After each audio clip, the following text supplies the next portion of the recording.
En fait, la place du praticien hospitalier, si vous voulez, de l'hôpital de demain repose, si vous voulez, et doit s'appuyer sur les problèmes qui existent à l'heure actuelle, essentiellement les problèmes de démographie. Comme vous le savez, si vous voulez, la démographie médicale actuellement est extrêmement inquiétante et les chiffres attendus font état d'une déflation autour de 9% avec un point bas qui sera obtenu aux alentours de 2019.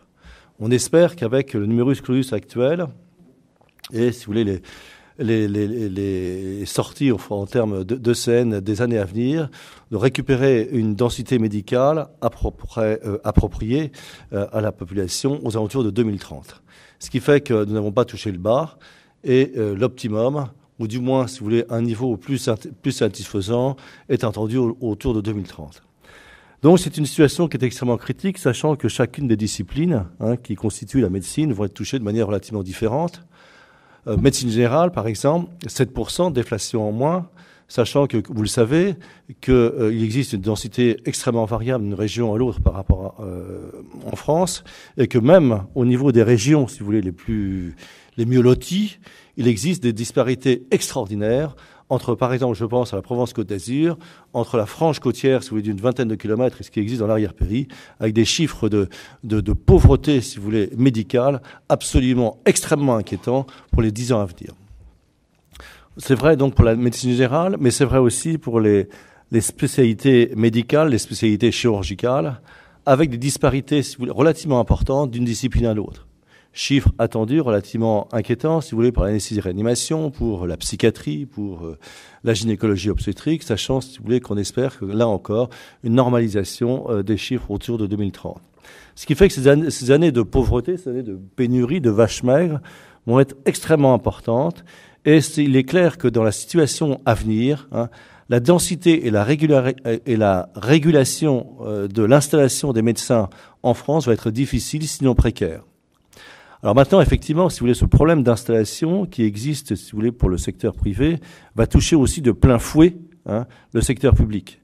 Et il est clair également, si vous voulez, qu'on va assister à un vrai mercato, si vous voulez, de la médecine de spécialité, avec, si vous voulez, des appels des sirènes qui seront de plus en plus importantes dans les années à venir, pour essayer, si vous voulez, de boucher les régions, les territoires les plus touchés par ces chiffres, par la déflation qui est attendue. Alors que faire ? Il n'y a pas 36 solutions. Quelle est la place, si vous voulez, de la faculté ? Quelle est la place de l'université, si vous voulez, dans le positionnement, dans la vie hospitalière ? C'est vrai que nous ne sommes pas, la faculté n'est pas impliquée de première intention, si vous voulez, dans la vie hospitalière, mais probablement, si vous voulez, que des leviers peuvent être actionnés de façon, si vous voulez, à réguler sur les flux. Premier levier, si vous voulez, actionner, si vous voulez, c'est la CNIPI, si vous la connaissez, vous le savez, c'est la Commission nationale de l'internat, qui filiarise, si vous voulez, les internes par discipline, avec, si vous voulez, des réévaluations qui se font d'une année à l'autre, avec, si vous voulez, en essayant, si vous voulez, de combler les départs à la retraite attendus pour les 5 ans à venir. C'est un chiffre c'est une mesure qui est intéressante. C'est une mesure qui est probablement partielle, car comme vous le savez, le risque ou les chances d'installation sur une région de l'interne, si vous voulez, formé dans une faculté, est extrêmement aléatoire et n'est absolument pas contrôlable. C'est-à-dire que la CNIPI va assurer, d'une manière un petit peu générale, une offre de formation à diverses disciplines de manière assez rassurante, mais ne va pas pour autant masquer, occulter les disparités, si vous voulez, démographiques au sein de chaque discipline qui existeront d'une région à l'autre. Sont plus intéressants, ce sont les effets que l'on peut avoir sur le post-internat. Le post-internat, vous savez, c'est deux postes, deux statuts. Premièrement, le statut de chef de clinique assistant, sachant que c'est un poste qui est relativement fixe. Il n'y a aucune création de poste de chef de clinique d'assistant actuellement et dans les années à venir. Avec, là encore, si vous voulez, un élément qui est à prendre en compte. Il y a la densité de chefs de clinique, si vous voulez, région par région, est extrêmement variable. Si l'on fait état du ratio de formation de post-internat, qu'est-ce que c'est que le ratio de post-internat ? C'est le pourcentage qui existe entre le nombre de postes DES et le nombre d'internes multiplié par 2. Pourquoi un nombre d'internes multiplié par 2 ? Parce que, vous le savez, le post-internat, en moyenne, c'est 2 ans. Dans beaucoup de régions, ce chiffre de post-internat est de l'ordre, y compris entre 0,25 à 0,50%. Donc chiffre extrêmement faible, un interne sur deux, dans l'état actuel des choses, disposera ou pourra disposer d'un poste de poste d'ES. Les postes d'assistants spécialistes sont arrivés depuis quelques années, et il est clair que ces postes d'assistants spécialistes remplissent une partie de leur fonction.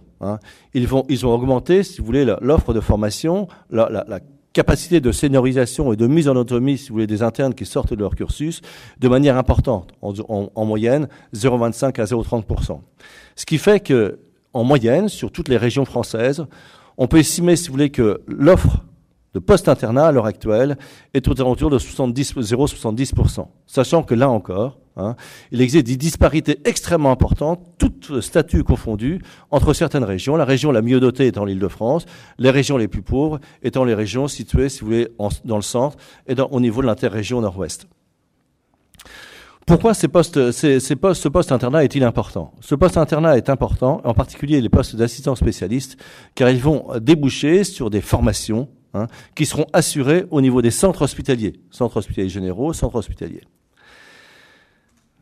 C'est une mesure intéressante car le retour que l'on a de ces postes, c'est qu'une fois sur deux, d'une manière générale, de manière statistique, l'étudiant qui aura fait son post-internat, si vous voulez, sur une ville, restera dans cette ville-là. Donc c'est un moyen, si vous voulez, c'est un moyen qui est relativement intéressant pour essayer de fixer les jeunes spécialistes, pour essayer de les fixer dans leur région d'origine, dans nos territoires d'origine, et essayer de gommer, si vous voulez, au moins partiellement, les grandes disparités démographiques qui existent d'une région à l'autre.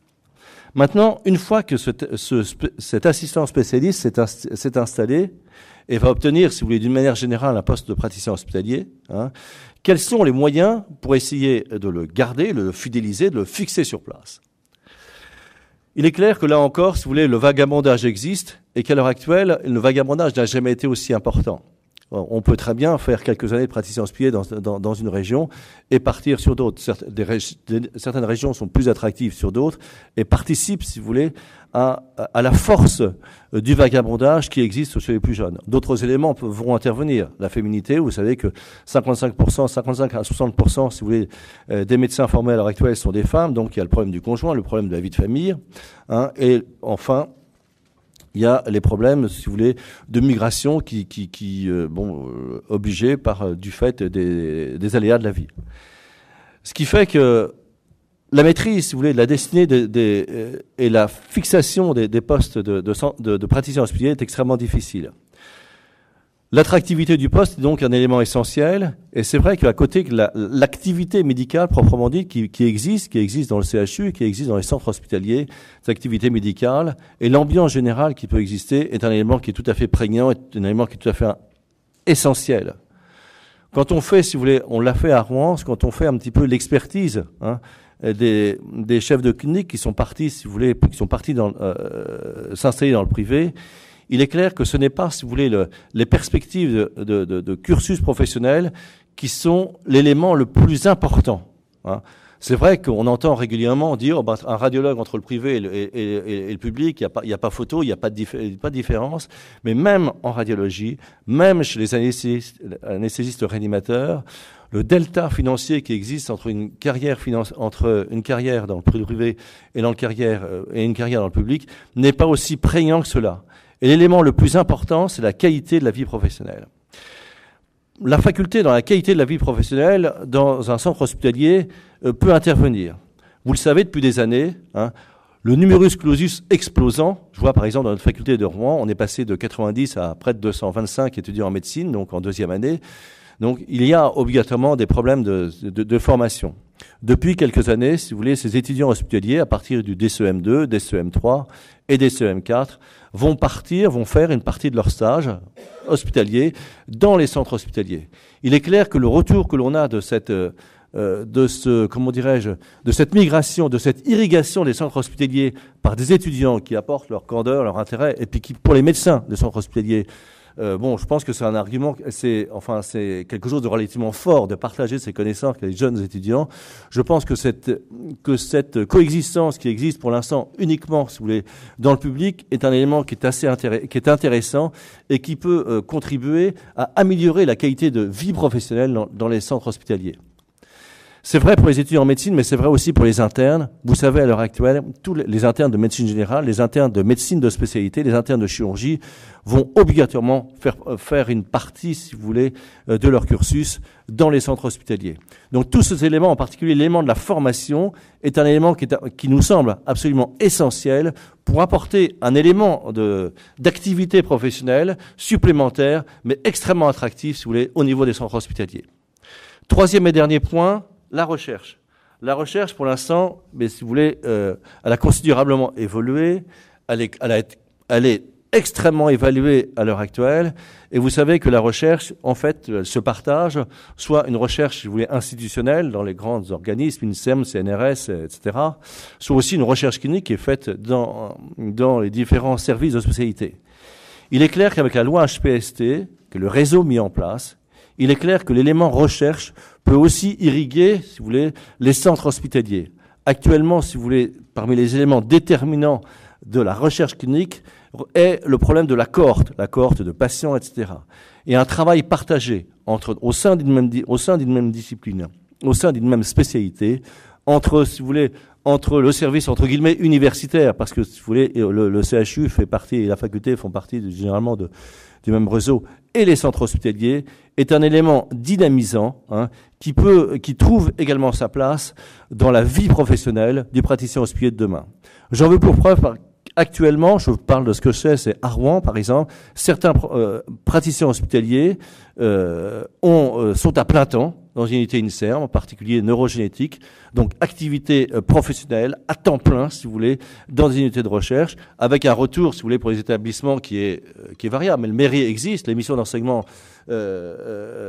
existe et de recherche existe avec un retour financier attendu, parce que un praticien qui publie, qui sort des articles dans des revues, si vous voulez, à fort impact facteur, il y a un retour économique qui se fait au niveau de l'établissement, qui se fait un retour qui est économique, mais un retour aussi en termes de notoriété et en termes de reconnaissance. Voilà, j'ai pas beaucoup plus de choses à vous dire, si ce n'est que je pense qu'à terme, dans l'avenir, et de façon, si vous voulez, à renforcer le mouvement qui existe depuis quelques années dans toutes les régions françaises. Je pense que la faculté, à travers ses étudiants, à travers la recherche, peut renforcer l'attractivité des postes de praticiens hospitaliers et à dynamiser le réseau hospitalier tel qu'il existe en France. Voilà, je vous remercie.